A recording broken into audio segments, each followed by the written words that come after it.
नमस्कार, MB news म्हणजे महाराष्ट्रातील बातमीपत्रामध्ये आपले स्वागत आहे. मी मंगेश.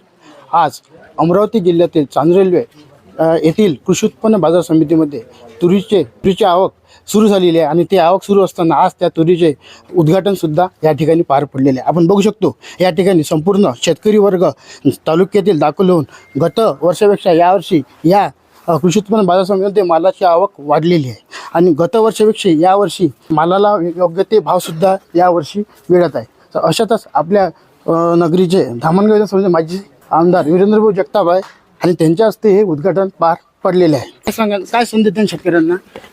शेतकऱ्यांना संदेश हेच देईल की मोदीची गॅरंटी म्हणजे शेतकऱ्याचं मरण. 12,000 13,000 रुपये क्विंटलला खपणारी तूर शेतकऱ्याचा माल निघाल्याबरोबर आता 8,000 आणि 9,000, वाढली असेल तर 9,000 आणि ओलसर असेल तर 8,000. म्हणजे सोयाबीनची खरेदी सुरू झाल्यानंतर 4.5 5.5 हजारापर्यंत भाव होते. नंतर MP राजस्थानचं इलेक्शन आल्याबरोबर 500 रुपयांनी भाव वाढवले आणि पुन्हा इलेक्शन संपल्याबरोबर सोयाबीनचे भाव कमी केले. आत्ताच आमचे गंगन साहेब सांगत होते की व्यापारीसुद्धा 5,000 रुपयांनी खरेदी करणारा डुबलेला आहे. हजारो पोते माल व्यापाऱ्यांनी खरेदी करून ठेवला आणि आता सोयाबीनचे भाव उतरलेले आहेत, त्यांना सुद्धा नुकसान होत आहे. अतिप्रचंड तेलाची आयात आणि अतिप्रचंड डाळीची आयात. तेलवाला उत्पादक म्हणजे सोयाबीन, मोहरी, कापूस याचं उत्पादन करणारा शेतकऱ्यांना सुद्धा सरकार जीव घेत आहे, मारत आहे. सोबतच हरभरा डाळ, तूर डाळ या संदर्भात सुद्धा ग्राहकांना स्वस्त मिळाली पाहिजे म्हणून शेतकऱ्यांचा जीव घेणं या देशामध्ये सुरू आहे. हीच मोदीची गॅरंटी आहे.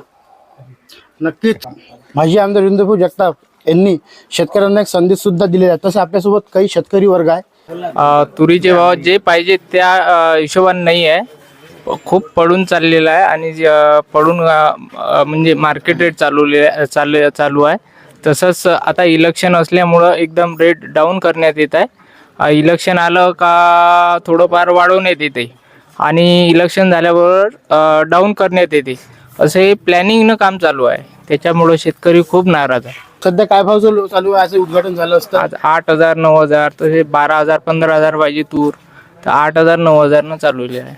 नक्कीच या ठिकाणी शेतकरी सुद्धा हतबल झालेले आहे.